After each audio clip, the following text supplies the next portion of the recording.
Hey guys, Lost here, and how have you guys been? Today, we're going to talk about Squad in the year 2021. Now, let me preface this video by saying this is not going to be one of those informational videos where at the end I tell you, but in the end, you can decide for yourself whether or not to buy the game.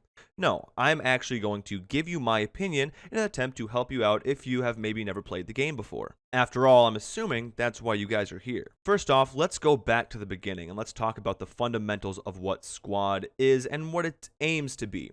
Squad is a first-person multiplayer military shooter with the aim to capture the realism of combat through communication, teamwork, and a vivid modern-day setting.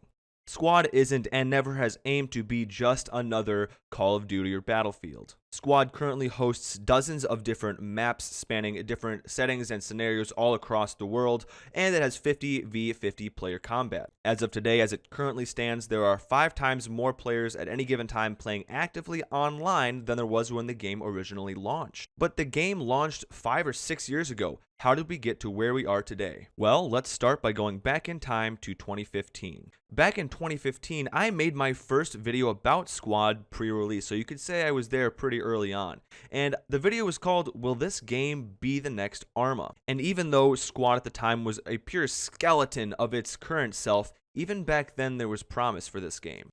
Back then, when it was in its pre-alpha stage, the game had no vehicles. It was very poorly optimized, the classes were very minimal, building of any kind was almost non-existent except for the most basic sandbags, and you couldn't even build a simple 50 caliber emplacement. A tool which is utilized heavily in the game currently, and you would not want to be on the receiving end of. It truly was in its most pre-alpha stage. However, the story clearly doesn't end there. There was a glimmer of hope in the game. Its feel and its atmosphere. Like any other art form, whether it's literally a painting or a movie or a TV show, video games are also an art form of sorts, and often the most influential art has very little to do with the quality of the art or the game, but rather how the piece makes someone feel. This technical feature in the game was the audio. Without a shadow of a doubt, even today, the one thing that has consistently carried Squad through its ups and downs over the last 6 years was the atmosphere and the sound of being on the battlefield. And that premise is really what the whole game is built around. If you've never played the game, here's a quick example of things. Quick heads up, I will be turning up the audio for maximum effect, so please be careful.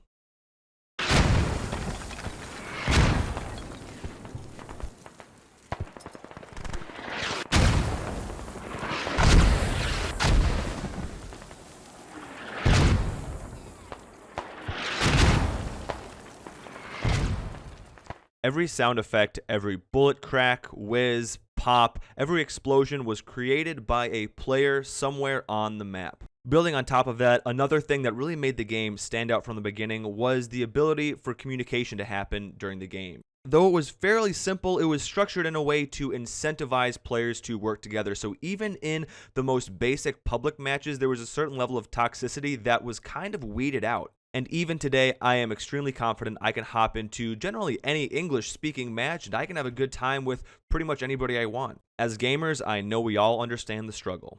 Communication in the game was fairly simple. Every player had access to a vicinity chat to people around them. You could form a squad of up to 9 people, and there was a separate button so each member in a particular squad could communicate to each other anywhere on the map. And then there was another role for squad leaders to communicate to other squad leaders. And now recently they added a HQ role into the game where somebody back at headquarters can kind of manage things and manage the squads as to where they need to go.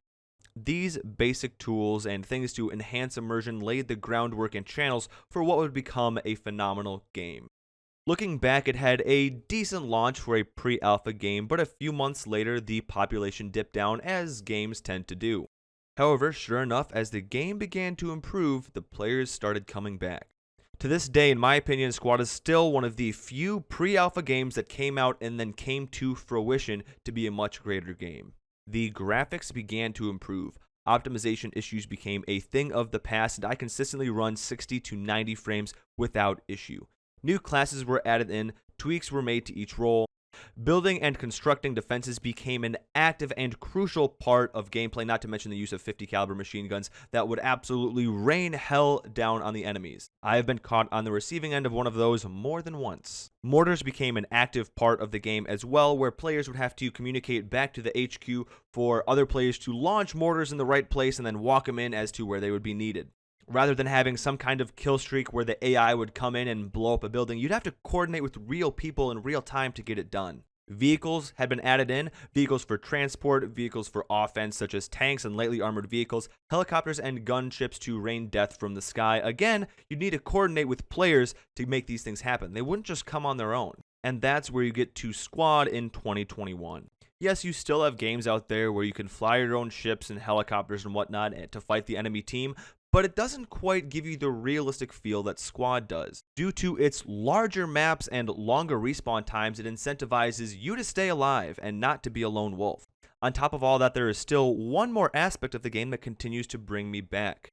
The uniqueness and fluidity of the game makes it so every single match on every single different map could be completely different than the one before. Squad leaders can put down squad spawns, so if anybody in your 9-man squad dies, they can spawn at that specific rally point, but squad leaders can also put down forward operating bases in which not only can your squad spawn on there, but the rest of your team can spawn on there. You can put any of those things down pretty much wherever you want. Keep in mind, those bases must be refueled with resources as they are spent during the game in manned vehicles that must be driven back and forth.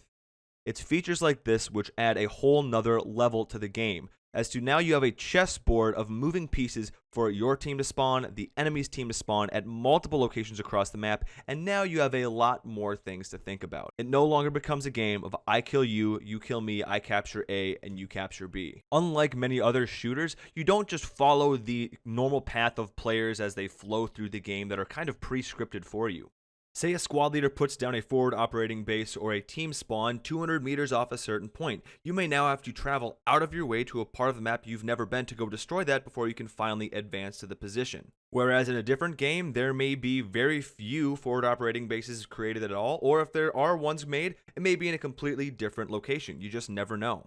In the end, you have a complex web of moving pieces, like I said before, where you have to manage your tactics, have good strategy, make sure your leaders are competent, which can vary sometimes. You need to manage your logistics well and make sure you're putting down forward operating bases in the correct places to maximize their effect. You also need to have good communication on the ground level amongst your squad members and between other squad leaders when capturing objectives. And in Squad, the team that does these things the best has a massive advantage and will usually end up the winner. But at any one of those points, something can give out. And that's also not to mention having to deal with all of those things across a whole host of different terrains and maps. Thus, you have the truly unique game that is Squad. And we'll bring it back to that first question at the beginning.